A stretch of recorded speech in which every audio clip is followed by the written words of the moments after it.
नमस्कार, शुभ बिहानीसँगै अखबार दैनिक खबर बुलेटिनमा यहाँलाई हार्दिक स्वागत छ। म किसान नेपाली। सधैँका जस्तै आज पनि विभिन्न खबर बुलेटिनसँगै उपस्थित भइसकेका छौँ। यदि तपाईँलाई हामीप्रति कुनै सल्लाह सुझाव एवं प्रतिक्रिया छन् भने तलको कमेन्ट बक्समा उल्लेख गर्न नभुल्नुहोला। यदि तपाईँले अहिलेसम्म पनि हाम्रो च्यानल सब्स्क्राइब गर्नुभएको छैन भने सब्स्क्राइब गरिदिनुहोला, सँगै रहेको बेल आइकन थिचिदिनुहोला, जसले गर्दा तपाईँ समक्ष हाम्रा नयाँ अपडेटहरू सजिलै प्राप्त हुनेछन्। दर्शकवृन्द, तपाईँले हामीलाई कहाँदेखि हेर्दै हुनुहुन्छ त्यो पनि हामीलाई उल्लेख गर्नुहोला। यदि तपाईँले पहिलोचोटि हेर्दै हुनुहुन्छ भने पहिलो पटक भनेर कमेन्ट गरिदिनुहोला र हामीलाई रेगुलर रूपमा हेर्दै हुनुहुन्छ भने रेगुलर रूपमा भनेर कमेन्ट गरिदिनुहोला र हाम्रो मेहनतका लागि एक लाइक गर्न नभुल्नुहोला। आउनुहोस् खबर बुलेटिन सुरु गरौँ मुख्य खबरका शीर्षकबाट।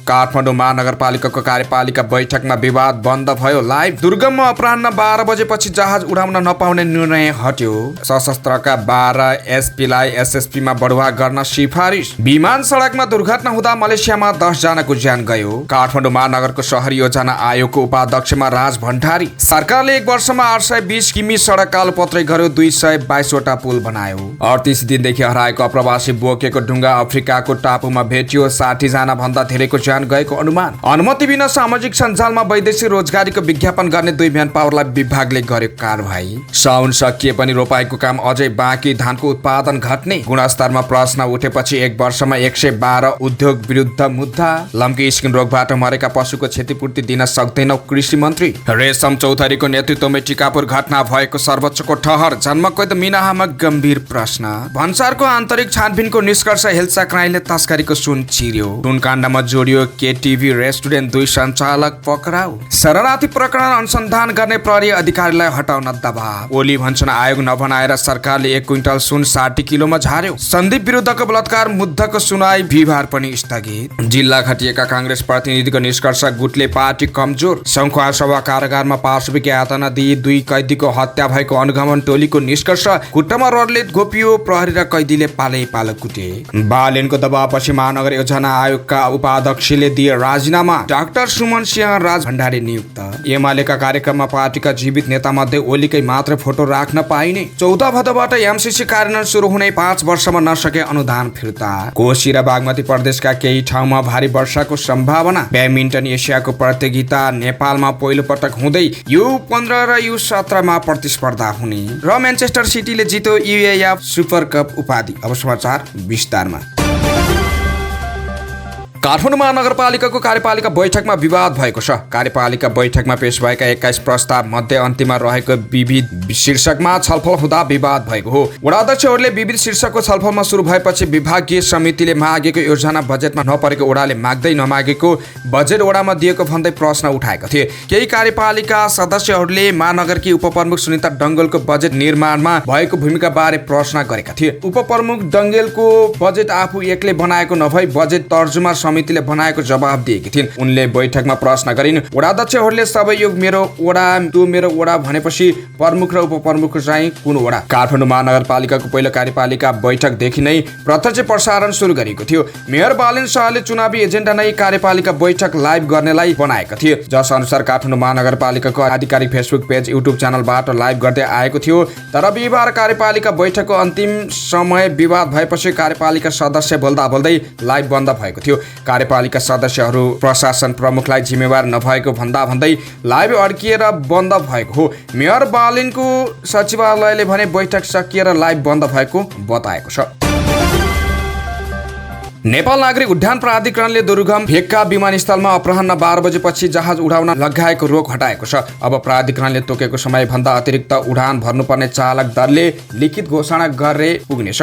यसअघि छोटो धनमार्ग भएका पहाडी भेगमा प्राधिकरणले अपराह्न 12 बजेपछि उडानमा रोक लगाएको थियो। तर हिमाल तथा पहाडी जिल्लामा विरोधपछि प्राधिकरणले उडानको नियमलाई खुकुलो बनाएको हो। यस्तै उडानलाई थप सुरक्षित र व्यवस्थित बनाउन अब अतिरिक्त समयका लागि चालक दल स्वयंले जिम्मेवारी लिनुपर्नेछ। प्राधिकरणका सूचना अधिकारी ज्ञानेन्द्र भुलका अनुसार अब उडान सञ्चालन गर्नु पूर्व गन्तव्य हवाई मार्ग र वैकल्पिक विमानस्थलमा भएको मौसमको भिजिबिलिटी कायम भएको सुनिश्चित गरी प्रमुख चालक र डिस्प्याचरको लिखित घोषणा पश्चात मात्र उडान अनुमति दिनेछ। तर चालक दल र त्यसमा पनि पाइलट इन कमान्ड पूर्ण रूपमा सन्तुष्ट नभएसम्म भने कुनै पनि उडानको अनुमति नदिने प्राधिकरणले स्पष्ट पारेको छ। नेपालगञ्ज विमानस्थलबाट साना विमानस्थलमा उडान गर्ने वायुसेवा कम्पनीले नेपालगञ्ज विमानस्थलमा अब अनिवार्य रूपमा पाइलट अपरेसन अफिस राख्नुपर्ने प्राधिकरणको नियममा उल्लेख छ। पहाडी भेगका विमानस्थल र सबै साना विमानस्थलको सञ्चालन समय पुनरावलोकन तथा इन्डोर वेदरबारे अध्ययन गर्न प्राधिकरणका उपमहानिर्देशकको संयोजकत्वमा एक उच्च स्तरीय समिति गठन गरिएको छ। सशस्त्र प्रहरी बल नेपालका 12 जना प्रहरी उपरीक्षक एसपी, प्रहरी वरिष्ठ उपरीक्षक एसएसपी बढुवाका लागि सिफारिस भएका छन्। गृह मन्त्रालयको बिहिबार बसेको बढुवा सिफारिस समितिले 12 जना एसपीलाई एसएसपीमा बढुवाका लागि सिफारिस गरिएको हो। बढुवा सिफारिस हुनेहरूमा एसपी राजेश उप्रेती, गंगाराम श्रेष्ठ, रविराज कर्णजित, भरत खनिया, नेत्रबहादुर कार्की, रमेश कुमार पाण्डे, विकास घिमिरे, तीर्थराज पौडेल, जहर सिंह बुढा मगर, नरेन्द्र बम, सूर्यबहादुर सेन ओली र तेज प्रसाद पोखरेल रहेका छन्। उनीहरू शीर्ष 2 बाट भर्ना भएका अधिकृतहरू हुन्। सशस्त्र प्रहरीमा भर्ना हुने पहिलो ब्याचको टोली आइजिपी भइसकेको छ। बढुवा सिफारिसमाथि चित्त नबुझे 7 दिनभित्र उजुरी दिन सक्ने भनिएको छ। सिफारिसमाथि 1 सातापछि मन्त्री परिषदले निर्णय गर्नेछ। मलेसियाको मध्य सेलाङ्गो राज्यमा बिहिबार एक सानो निजी विमान सडकमा ठोकिँदा 10 जनाको ज्यान गएको छ। विमान दुर्घटना हुँदा विमानमा सवार 8 जना र सडकमा मोटरसाइकल र कारमा सवार 2 जनाको ज्यान गएको स्थानीय प्रहरी प्रमुख मोहम्मद इकबाल इब्राहिमले बताउनुभयो। मलेसियाको नागरिक उड्डयन प्राधिकरणले एक विज्ञप्ति निकालेर विमानमा 6 जना यात्रु र 2 जना चालक दलका सदस्य रहेको जनाएको छ। प्राधिकरणका प्रमुख नोराजमान महबुदका अनुसार विमान उत्तरी रिपोर्ट टापु लाङ्कावीबाट राजधानी कोलालम्पुरको पश्चिममा रहेको सुल्तान अब्दुल अजिज शाह विमानस्थलतर्फ उडेको थियो। जहाज दुर्घटनाबारे ब्युरोले तत्काल अनुसन्धान सुरु गर्ने उहाँले बताउनुभयो। प्रत्यक्षदर्शीका अनुसार बीचक्राफ्ट मोडेल 390 शाह आलमको उपनगर नजिकै एल्मिना स्टेटको जमिनमा ठोकिँदा आगो लागेको थियो। विस्फोटको ठूलो आवाज पनि सुनिएको प्रहरीले जनाएको छ। काठमाडौँ महानगरपालिकाको शहरी योजना आयोगका उपाध्यक्ष डाक्टर सुमन नरसिंह राजभण्डारी नियुक्त भएका छन्। बिहिबार बसेको महानगरपालिकाको 21औं कार्यपालिका बैठकले राजभण्डारीको नाम सर्वसम्मतले स्वीकृत गरेको हो। शहरी योजना आयोगको उपाध्यक्षमा राजभण्डारीको नाम पेश भएपछि कार्यपालिका सदस्यहरूले यसपालिका उपाध्यक्ष तेजेन्द्र खड्कालाई किन नियुक्ति गरेको र किन हटाएको भन्दै प्रश्न गरेका थिए। जवाफमा मेयर बालन शाहले यसअघिका उपाध्यक्ष लामा विधामा बस्न खोजेपछि पदलाई खाली राख्न नहुने भन्दै राजभण्डारी नियुक्त गर्न प्रस्ताव गरेको बताएका थिए। कार्यपालिका बैठकमा बालनले राजभण्डारीलाई पहिला नै नियुक्ति गर्न खोजे पनि राष्ट्रिय योजना आयोगमा जाने तरिका कारण रोकिएको समेत बताएका छन्। राजभण्डारी बालनसँग निकट स्ट्रक्चर इन्जिनियर हुन्। राजभण्डारीलाई मेयर हुनु अघि बालनले इन्जिनियरिङको काममा सहयोग गर्दै आएका थिए। चालु आर्थिक वर्षमा शहरी योजना आयोगमा महानगरले 4 करोड 90 लाख रुपैयाँ बजेट रहेको विनियोजन गरेको योजना आयोगका उपाध्यक्षले मेयर र कार्यपालिका मार्फत बजेटमा योजनाको छनौट लगायतको काम गर्छ। महानगरले शहरी योजना आयोगको उपाध्यक्ष हुन मान्यता प्राप्त विश्वविद्यालयबाट स्नातकोत्तर उत्तीर्ण गरेर सम्बन्धित क्षेत्रमा कम्तीमा 10 वर्षको अनुभव हासिल गरेर विशिष्टता हासिल गरेको हुनुपर्ने उल्लेख छ। काठमाडौँ महानगरपालिकाका शहरी योजना आयोग उपाध्यक्ष नेपाल सरकारको सचिवले पाए सारा सुविधा पाउँछन्। सरकारले गएको वर्ष देशभर 820 किमी सडक कालोपत्र र 222 वटा पुल निर्माण गरेको छ। भौतिक पूर्वाधार तथा यातायात मन्त्रालयका अनुसार एक वर्षमा 249 किमी सडक पुनर्निर्माण भएको छ। गएको वर्ष 243 किमी नयाँ ट्र्याक खोलेको र 628 किमी खण्ड स्मित भएको विभागले जनाएको छ। गएको वर्ष 761 किमी सडक आवधिक मर्मतको लक्ष्य रहेकोमा 538 किमी सम्पन्न भएको छ। भौतिक पूर्वाधार तथा यातायात मन्त्रालयका सचिव केशव कुमार शर्माले विभिन्न किसिमका अवरोध हुँदाहुँदै पनि सडक विभागले प्रगति झण्डै 69% गरेको बताउनुभयो। उहाँले भन्नुभयो चालु वर्ष समयमा कामको प्रगति अझै बनाइनेछ। अझै पनि अपेक्षा गरे अनुसार पूर्वाधार क्षेत्रमा प्रगति नभएको विभागका महानिर्देशक सुशील बाबु ढकालले बताउनुभयो। अन्तिम चौमासिकमा बजेट व्यवस्थापन हुन नसक्दा कामको प्रगति जति हुन सक्थ्यो त्यति हुन नसकेको उहाँको भनाइ छ। उहाँले भन्नुभयो विभागले 80% प्रगति हुने अपेक्षा गरेको भए पनि त्यो अनुसार हुन सकेको छैन।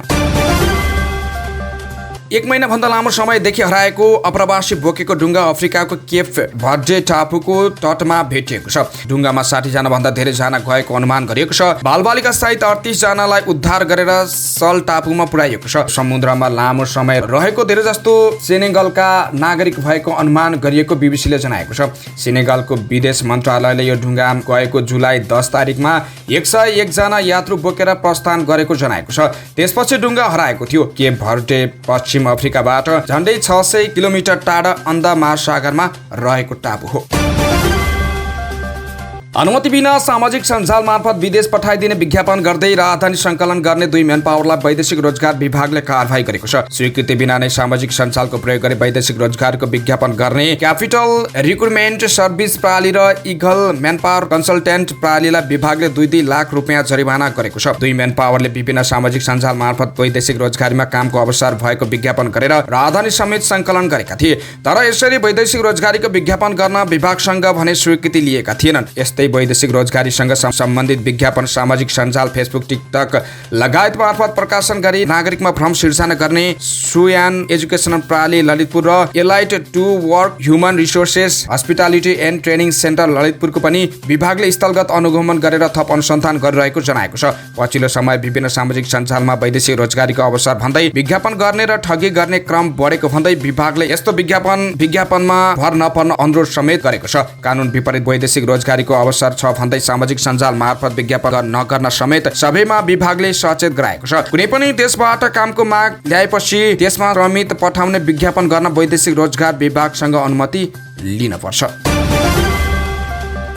देशभर यस वर्ष झन्डै 90% मात्र रोपाई भएको छ। अघिल्लो वर्ष यही अवधिमा 94% सम्म रोपाई भएको थियो। देशभर 14,88,049 हेक्टरमा धान रोपाई हुन्छ, तर यसपालि झन्डै 13 लाख हेक्टरमा मात्र धान रोपाई भएको छ। कृषि मन्त्रालयका अनुसार सबैभन्दा कम मध्य प्रदेशमा अब रोपाई हुन नसके धानको उत्पादन घट्ने र नेपालले गर्दै आएको धान चामलको आयात थप बढ्नेछ। यस वर्ष धान रोपाई हुने क्षेत्रफल घटेको छ। विशेष गरी मधेस, बागमती र गण्डकीमा ढिला मनसुन सुरु हुँदा र पशु चौपाईमा फैलिएको लम्की स्किन रोगका कारण रोपाईमा कमी भएको कृषि मन्त्रालयले जनाएको छ। मन्त्रालयका प्रवक्ता शबनम शिवाकोटीका अनुसार यस वर्ष सबैभन्दा कम मधेसमा झन्डै 70% रोपाई भएको छ। अझै केही दिन रोपाई हुने भएकाले यो तथ्याङ्क बढ्ने अनुमान छ। गएको वर्ष मधेसमा साउन सकिँदा झन्डै 93% सम्म रोपाई भएको थियो। मनसुनमा पानी नपर्दा आकाशे पानीको भरमा रहेका मध्य प्रदेशका धेरै किसानले धान नै रोप्न पाएनन्, तर केही दिनदेखि पानीले थोरै भए पनि राहत पुगेको किसानको भनाइ छ।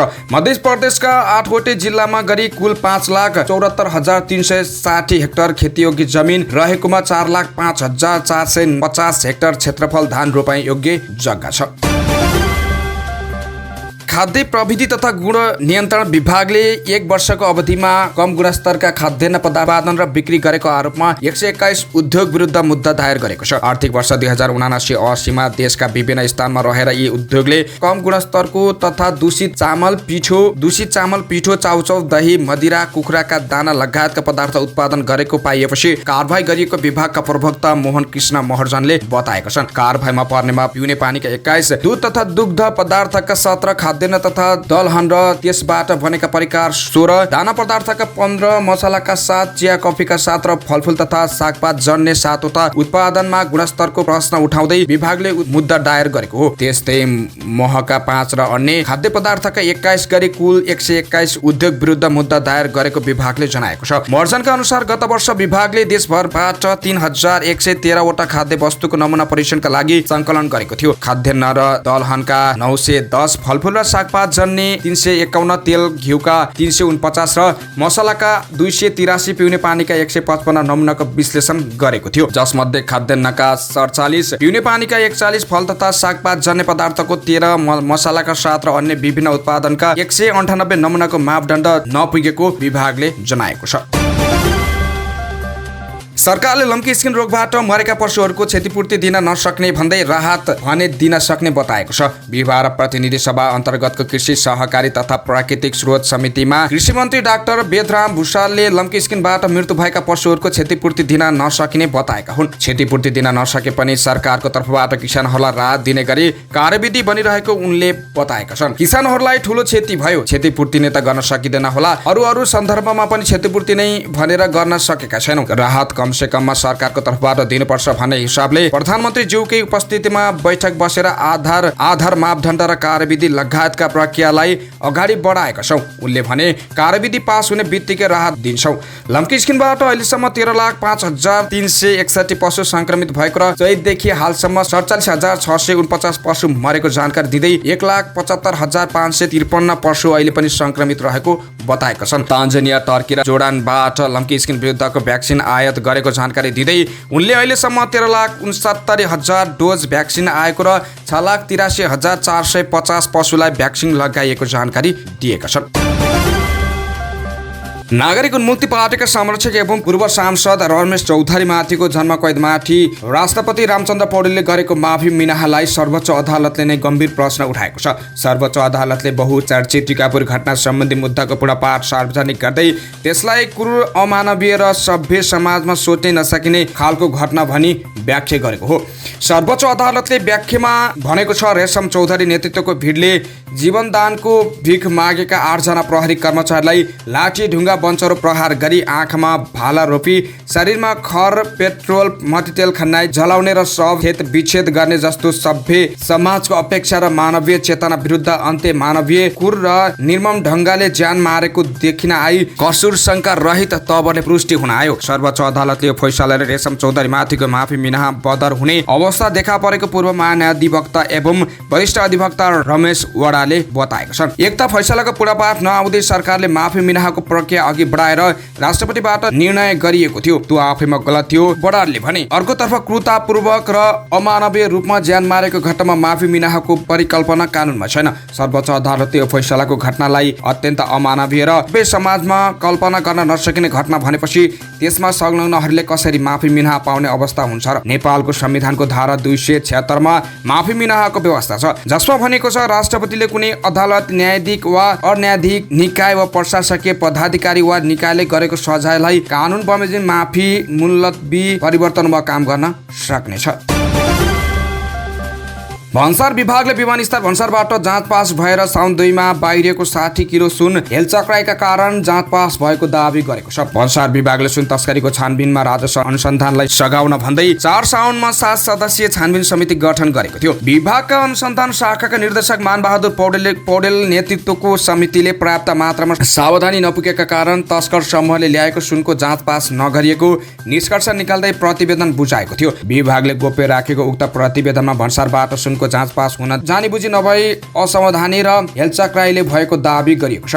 भन्सारको प्रणालीबाट सुन सहितको ब्रेक सुको जाँच पास हुनु नियोजित नभई असावधानी र हेलचक्राइ हो, विभाग स्रोतले भन्यो। यस्तो भूल सुधारका लागि तत्काल भन्सार प्रशासनले विशेष सावधानी र सतर्कता अपनाउनु पर्ने निष्कर्ष निकालिएको छ। अनुसन्धान प्रतिवेदनले निकालेको कमजोरी सुधार गर्न विभागले आवश्यक पहल थालेको विभागका महानिर्देशक शोभाकान्त पौडेलले बताएका छन्।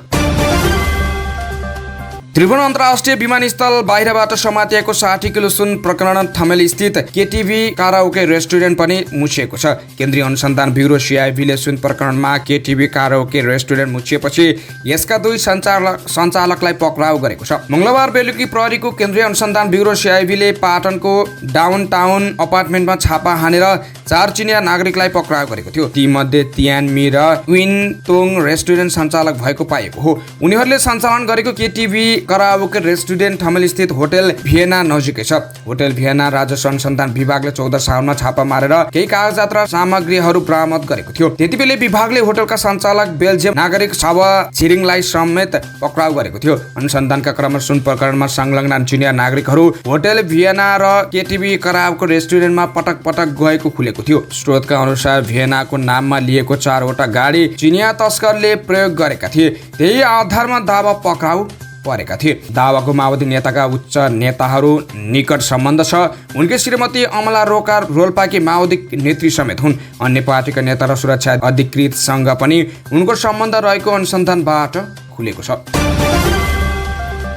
सरकारले नक्काली भुटानी शरणार्थी प्रकरणको अनुसन्धान अघि बढाउने 2 वरिष्ठ प्रहरी अधिकृतको सरुवा गर्ने तयारी थालेको छ। सत्ता साझेदारी नेपाली काङ्ग्रेसका सभापति शेरबहादुर देउवाको दबावपछि सरकारले प्रहरीका महत्त्वपूर्ण कार्यालयको नेतृत्व फेरबदल गर्ने तयारी गरेको हो। सरकारले उपत्यका प्रहरी कार्यालय रानीपोखरीका प्रमुख प्रहरी अतिरिक्त महानिरीक्षक AIG श्यामलाल ग्यावाली र उपत्यका अपराध अनुसन्धान कार्यालयका प्रमुख प्रहरी वरिष्ठ उपरीक्षक SSP डाक्टर मनोज केसीको सरुवा गर्न लागेको हो। उच्च सरकारी स्रोतका अनुसार सत्ता साझेदारी काङ्ग्रेस सभापति देउवाले हालै प्रधानमन्त्री पुष्पकमल दाहाल प्रचण्डसँग भएको भेटमा शरणार्थी प्रकरणको अनुसन्धानसँग जोडिने 2 निकायको नेतृत्वप्रति असन्तुष्ट व्यक्त गरेका छन्। त्यस क्रममा उनले उपत्यका प्रहरी प्रमुख र अपराध अनुसन्धान कार्यालयको नेतृत्व परिवर्तन गर्न भनेको स्रोतको दावी छ। सरकारमा सहभागी सबैभन्दा ठूलो दल काङ्ग्रेस सभापति देउवाको दबावपछि गृहमन्त्री नारायण काजी श्रेष्ठ समक्ष दुवैलाई परिवर्तन गर्ने दबाव बढेको हो। गृह मन्त्रालय स्रोतले पनि नेतृत्व फेरबदलका लागि छलफल भइरहेको पुष्टि गरेको छ। नेकपा एमालेका अध्यक्ष एवं पूर्व प्रधानमन्त्री केपी शर्मा ओलीले सुन तस्करीको छानबिन गर्न उच्चस्तरीय आयोग नबनाएर सरकारले 1 क्विन्टल सुन 60 किलोमा झारेको आरोप लगाएका छन्। नेकपा एमाले उद्योग वाणिज्य संघ आपूर्ति विभागले गरेको कार्यक्रममा ओलीले उच्चस्तरीय निष्पक्ष आयोग बन्न नदिँदा पक्राउ परेको सुन घट्दै गइरहेको आरोप लगाए। सुन तस्करी प्रकरणमा निष्पक्ष छानबिन गर्न आयोग बनाउन नदिएर सरकारले गरेको काम भनेको 100 किलोबाट 61 किलोमा झार्नु हो ओलीले भने।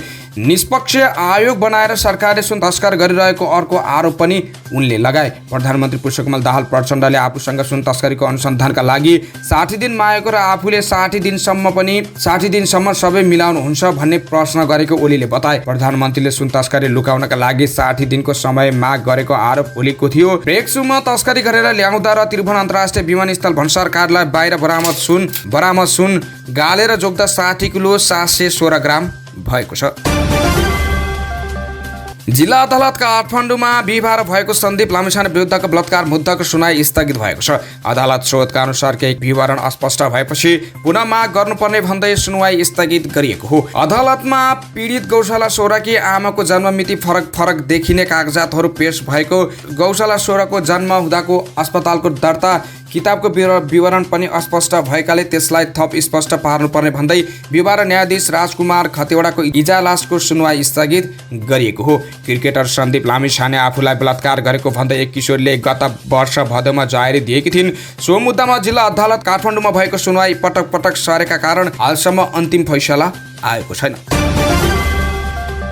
काङ्ग्रेसको पार्टी सङ्घर्ष सुदृढीकरणका लागि खटिएका नेताहरूले केन्द्रदेखि तल्लो तहसम्म गुटको संरचनाले आन्तरिक जीवन कमजोर हुन पुगेको विश्लेषण गरेका छन्। काङ्ग्रेसबाट निर्वाचित रहेको तहगत सरकार र पार्टीबीच समन्वयनको चरम अभाव रहेको केन्द्रीय प्रतिनिधिहरूले स्थलगत जानकारी प्राप्त गरेका छन्।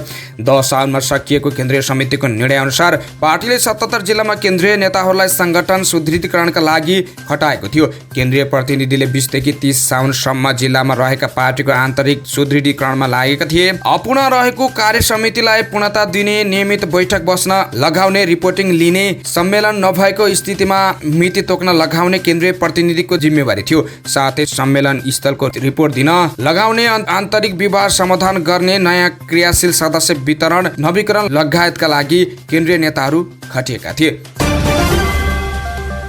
शङ्खुवासभा जिल्ला कारागार खादबारीमा पाशविक यातना दिएका कारण 2 कैदीको मृत्यु भएको निष्कर्ष मानवाधिकार कर्मीले निकालेका छन्। शङ्खुवासभामा मादी नगरपालिका 5 का 20 वर्षीय विनोद तिलाङ्गी र नुवाकोटको ककनी गाउँपालिका 7 का 28 वर्षीय आकाश बलामीको गत बुधबार कारागारभित्र मारिएका थिए। स्थलगत अध्ययनमा पुगेका अधिकारी कर्मीहरूले कारागारभित्रै कुटपिट गरेर हत्या गरेपछि बिहान मात्रै उनीहरूलाई अस्पताल लगेको निष्कर्ष पनि निकालेका छन्। मृतक 2 जनाले कारागारबाट भाग्ने प्रयास गरेका थिए। कारागारको शौचालयको झ्याल फोडेर बाहिर निस्किएका उनीहरू बाहिरको ठूलो पर्खाल नागेर भाग्न सक्ने अवस्थामा थिएनन्। त्यसै क्रममा प्रहरीले नियन्त्रणमा लिएका उनीहरूलाई कारागारका सुरक्षाकर्मी र कैदीले कुटेको अनुगमन टोलीको निष्कर्ष छ।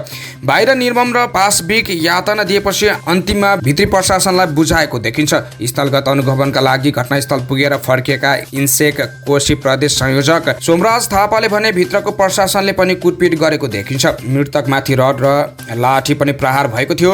अनुगमनका लागि पुगेको टोलीका एक सदस्यका अनुसार यातना दिने क्रममा उनीहरूको खुट्टामा रड खोचिएको थियो। रड घोपिएको डाम सबमा प्रष्ट देखिन्छ। सुरुमा प्रहरीले यातना दिएपछि अन्तिम अवस्थामा कारागारको अन्तिम प्रशासनलाई बुझाएको थियो। आन्तरिक प्रशासनले पनि कुटपिट गरेको अनुगमन टोलीको निष्कर्ष छ। मानवाधिकार आयोगले प्रदेश कार्यालय विराटनगरका प्रमुख पवन कुमार भट्टले राज्यको नियन्त्रणमा रहेका मानिसको अमानवीय तरिकाले कुटपिटपछि मृत्यु भएको देखिएको बताएका छन्।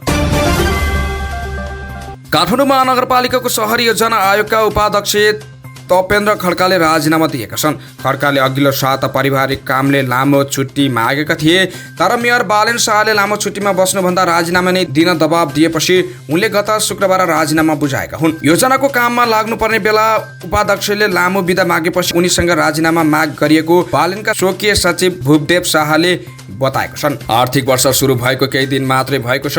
योजना सम्बन्धी धेरै काम गर्ने बेला उहाँले लामो समय बिदा मागेपछि राजीनामाकै कुरा भएको हो। शाहले भने खड्कालाई 26 पुसमा काठमाडौँ महानगरपालिकाले योजना आयोगको उपाध्यक्षमा नियुक्ति गरेको थियो। उनले 7 महिनामै राजीनामा दिएर बाहिरिएका छन्। पारिवारिक कामका कारण आफूले समय दिन नसकेपछि राजीनामा दिएको खड्काले बताएका छन्। मेयरसँग असमझदारी भएर वा अन्य कारणले राजीनामा दिएको होइन। खड्काले भने खड्काकै योजनामा महानगरपालिकाले चालु आवाहमा महानगर गौरवको योजना सोडिम योजना ल्याएको थियो।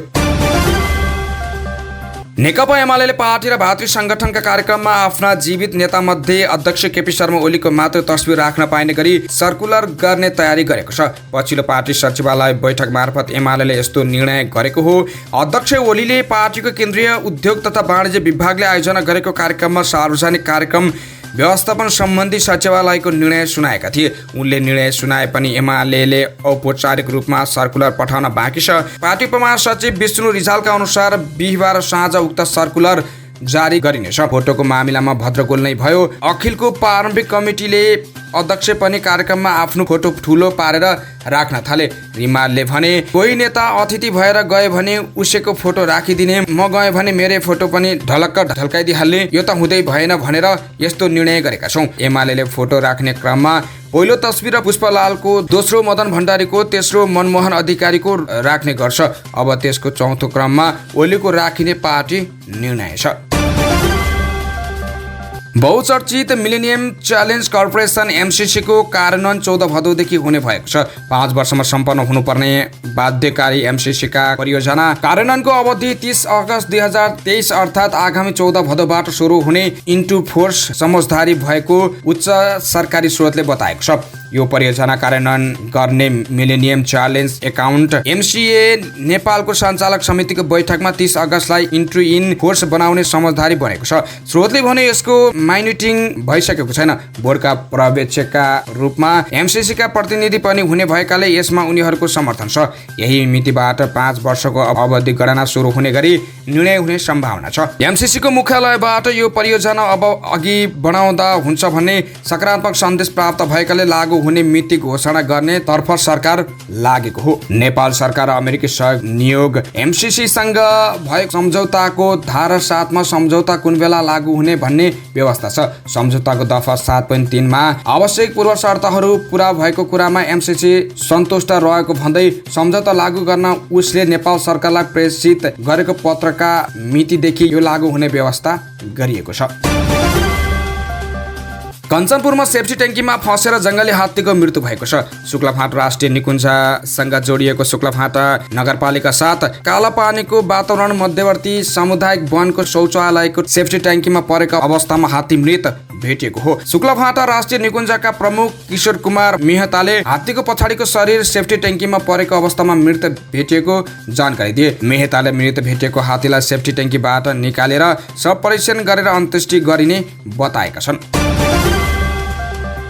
प्रतिनिधि सभा अन्तर्गतको सार्वजनिक लेखा समितिको बैठक गणपूरक संख्या नपुग्दा बस्दै नबस्दै स्थगित भएको छ। बिहिबार सिंहदरबारमा बोलाइएको संसदीय समितिको बैठक गणपूरक संख्या नपुगेपछि स्थगित गरिएको हो। बिहिबारको सार्वजनिक लेखा समितिको बैठकमा बेरुजु सम्परीक्षण सम्बन्धमा छलफल हुने विषय राखिएको थियो। संसदीय समितिको नेतृत्व चयन हुन नसकेको भन्दै प्रमुख प्रतिपक्षी दल नेकपा एमाले बैठक बहिष्कार गरेसँगै समितिमा गणपूरक संख्या नपुगेको हो। बैठक बस्न नसकेपछि सञ्चारकर्मीहरूसँगको कुराकानीमा नेपाली काङ्ग्रेसका सांसद एवं सार्वजनिक लेखा समितिका ज्येष्ठ सदस्य सभापति अर्जुन नरसिंह केसीले अहिले संसद नचलिरहेको अवस्थामा समितिहरू जागरुक हुँदा संसदलाई चलाउन निकास निस्किन सक्ने भएकाले पनि बैठक बोलाइएको बताए। उनले राष्ट्रिय समस्याको रूपमा रहेको बेरोजगारी, आर्थिक इनामिना र अनियमितता बारे छलफल गर्न लागे पनि कोरम नपुग्दा बैठक बस्न नसकेको बताएका छन्।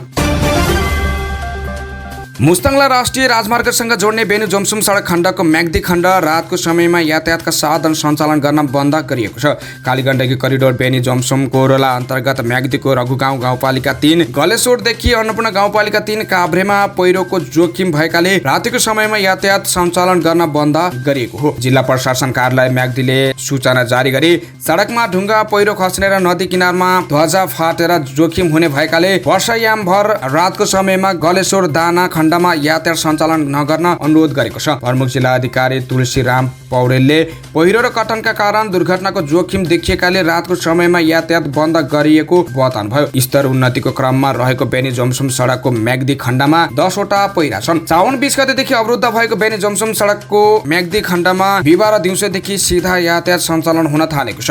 रघुगङ्गा गाउँपालिका 2 र 3 को सिमानामा पर्ने बैसरी अँधेरी खोला क्षेत्रमा सडक माथिबाट पहिरो चलेपछि सिधा यातायात अवरुद्ध बनेको थियो। नेकपा माओवादी केन्द्रले भदौ 16 देखि सुरु गर्न लागेको 3 महिने अभियानको तयारी लुम्बिनी प्रदेशमा थालेको छ। घर घरमा माओवादी जनतामा माओवादी भन्ने मूल नाराका साथ माओवादी केन्द्रले देशैभरि एकैपटक जनतासँग माओवादी विशेष रूपान्तरण अभियान सुरु गर्दैछ। त्यही अनुरूप माओवादी केन्द्रले लुम्बिनी प्रदेशमा पनि अभियानको तयारी थालेको हो। लुम्बिनी प्रदेशको राजधानी देउखुरीमा बसेको 4औं पुनः बैठकले अभियानका लागि प्रदेशका 12 वटै जिल्लामा अभियान संयोजक तोकेको छ। जस अनुसार रुकुम पूर्वमा कमला रोका, रोल्पामा पूर्णा घरती, प्युठानमा निर्मला आचार्य, गुल्मीमा जोगबहादुर महरा, अर्घाखाँचीमा वामदेव छेत्री, पाल्पामा कृष्णध्वज खड्का, नवलपरासी पश्चिममा हकिकुल्ला खाँ, रूपन्देहीमा गणेशमान पुन, कपिलवस्तुमा महेश्वर गहतराज, दाङमा जयपूर्ति घरती, बाँकेमा कुलप्रसाद केसी र बर्धियामा पूर्णा कुमारी सुवेदी अभियान संयोजक तोकिएको माओवादी केन्द्रका केन्द्रीय सदस्य जगप्रसाद शर्मा अपारले जानकारी दिए। बैठकले अभियानलाई 3 चरणमा सम्पन्न गर्ने उनले बताए। उनका अनुसार भदौ 1 देखि 15 सम्म आन्तरिक तयारी, 16 गते उद्घाटन र 25 गतेसम्म वार्म अफ तथा भदौ 26 गतेदेखि मङ्सिर 15 सम्म निरन्तरताको चरण भनिएको छ। सातौंको अन्तिम कारोबारका दिन बिहिबार शेयर बजार परिसूची नेप्सेमा एकल अङ्कको सामान्य गिरावट भएको छ। सोमबारदेखि लगातार 3 दिन घटेको नेप्सेले बिहिबार 8.01 अङ्कले वृद्धि भएर 2033.13 को बिन्दुमा बन्द भएको छ। बिहिबार म्युचुअल फन्ड बाहेक सबै उपसूचीमा वृद्धि भएको छ। म्युचुअल फन्ड उपसूची 0.23% ले गिरावट हुँदा व्यापार उपसूची सर्वाधिक 2.53% ले वृद्धि भएको छ। यस्तै होटल तथा पर्यटन उपसूचक 2% ले वृद्धि हुँदा बैंकिङ उपसूचक 0.25% को सामान्य वृद्धि भएको छ। नेप्सेमा सामान्य वृद्धि भए पनि कारोबारको रकम घटेर 1.5 अर्बमा झरेको छ। पछिल्लो केही दिन यता लगातार 2 अर्ब माथिको कारोबार भएको बजारमा बुधबार 1 अर्ब 67 करोडमा झरेको थियो। बिहिबार कारोबार रकम अझै घटेर 1 अर्ब 54 करोड 14 लाख रुपियाँमा सीमित भएको छ। 43,591 वटा कारोबारमा 40,09,263 किता धितोपत्र किनबेच हुँदा उक्त रकमको कारोबार भएको हो। नेपाली कांग्रेसका केन्द्रीय सदस्य डाक्टर शेखर कोइरालाले बुधबार केन्द्रीय कारागार पुगेर पार्टी नेता बालकृष्ण खाँडसँग भेट गरेका छन्। नक्कली भुटानी शरणार्थी प्रकरणमा पूर्व पक्षका लागि थुनामा रहेका खाँडलाई भेट्न कोइराला दिउँसो करिब 3 बजे वसुन्धरा स्थित केन्द्रीय कारागारमा पुगेको स्रोतले बताएको छ। कोइराला र खाँड बीच करिब 1 घण्टा कुराकानी भएको थियो। र मौसम खबर। मौसममा केही सुधार भए पनि आज देशका केही ठाउँमा भने भारी वर्षा हुने पूर्वानुमान गरिएको छ। जल तथा मौसम विज्ञान विभागको मौसम पूर्वानुमान महाशाखाका अनुसार आज कोशी र बागमती प्रदेशका केही स्थानमा भारी वर्षाको सम्भावना रहेको छ। 24 घण्टामा 50 भन्दा धेरै र 100 मिलिमिटर भन्दा कम पानी पर्नुलाई भारी वर्षा भनिएको मानिन्छ। बाँकी प्रदेशमा भने हल्कादेखि मध्यम वर्षा हुने सम्भावना रहेको छ। मनसुनको न्यूनचापीय रेखा सरदर स्थानभन्दा नेपाल नजिकै रहे पनि जलवायुयुक्त वायु कमजोर बनेको कारण चापीय रेखाको प्रभाव कम देखिएको महाशाखाले जनाएको छ। बिहान गण्डकी, कोशी, बागमती र कर्णाली प्रदेशका केही ठाउँमा तथा बाँकी प्रदेशका 1-2 स्थानमा मेघगर्जन चट्याङ सहित हल्कादेखि मध्यम वर्षा भएको छ। दिउँसो पनि केही ठाउँमा वर्षा जारी हुनेछ। केही ठाउँमा मेघगर्जन चट्याङ सहित भारी वर्षाको सम्भावना भएकाले सतर्कता अपनाउन सरकारवाला निकायले अनुरोध समेत गरेका छन्। Badminton Asia South Asia regional championship शुक्रबारदेखि काठमाडौँमा सुरु हुने भएको छ। पहिलो पटक नेपालमा आयोजना हुन लागेको ब्याडमिन्टन एसियाको उक्त प्रतियोगितामा U15 र U17 गरी 2 उमेर समूहमा प्रतिस्पर्धा हुनेछ। ब्याडमिन्टन एसियाले डेभलपमेन्ट प्रोजेक्ट अन्तर्गत हुन लागेको यस प्रतियोगिताको आयोजना नेपाल ब्याडमिन्टन संघले गर्नेछ। संघले बिहिबार पत्रकार सम्मेलन आयोजना गर्दै प्रतियोगिताको औपचारिक घोषणा गरेको हो। भदौ 1 गतेदेखि 5 गतेसम्म हलचोक स्थित एपीएफ क्लबको कवर हलमा हुने च्याम्पियनसिपमा U15 र U17 गरी व्यक्तिगत र टिम प्रतिस्पर्धा गरी कुल 12 इभेन्ट समावेश छ। U15 इन्डिभिजुअलमा girls single, boys single, girl double, boys double र मिक्स डबलमा प्रतिस्पर्धा हुनेछ। U17 तर्फ पनि इन्डिभिजुअलमा girls single, boys single, girls double, boys double र मिक्स डबल्स गरी 5 प्रतिस्पर्धामा खेल हुनेछ। स्पेनिस क्लब सेभियालाई पेनाल्टी सुटआउटमा पराजित गर्दै इङ्ग्लिस क्लब म्यानचेस्टर सिटीले युएएफ सुपर कपको उपाधि जितेको छ। गत सिजन ट्रेबल उपाधि जितेको सिटीले सेभियालाई सुटआउटमा 5-4 ले पराजित गरेको हो। निर्धारित 90 मिनेटको 1-1 को बराबरीमा सकिएपछि सिधै पेनाल्टी सुटआउट भएको थियो, जहाँ सुरुवाती 9 प्रहार गोलमा परिणत हुँदा सेभियाका नेमान्ज गुडेको प्रहार बारमा लागेको थियो। त्यसअघि युसुफ एन नेसीले 25औं मिनेटमा गोल गर्दै सेभियालाई पहिलो अग्रता दिलाएका थिए, तर सेभियाका गोल पल्मरले 63औं मिनेटमा बराबरी गोल फर्काए। पेनाल्टी सुटआउटमा सिटीका लागि एर्लिङ हालान्ड, जुलियन अल्भारेज, माटेओ कोभासिक, ज्याक गिल्स र केल वाल्करले गोल गरे। सोभियतका लुका ओकम्पास, राफामिर, इभान राकिटिक र गोन्जालो मोनितेलले पेनाल्टीमा गोल गरे। हवस्, दैनिक खबरसँगै आजलाई अखबार दैनिक सकियो। बिदा हुन्छौँ। नमस्कार। हेर्दै रहनुहोला अखबार दैनिक।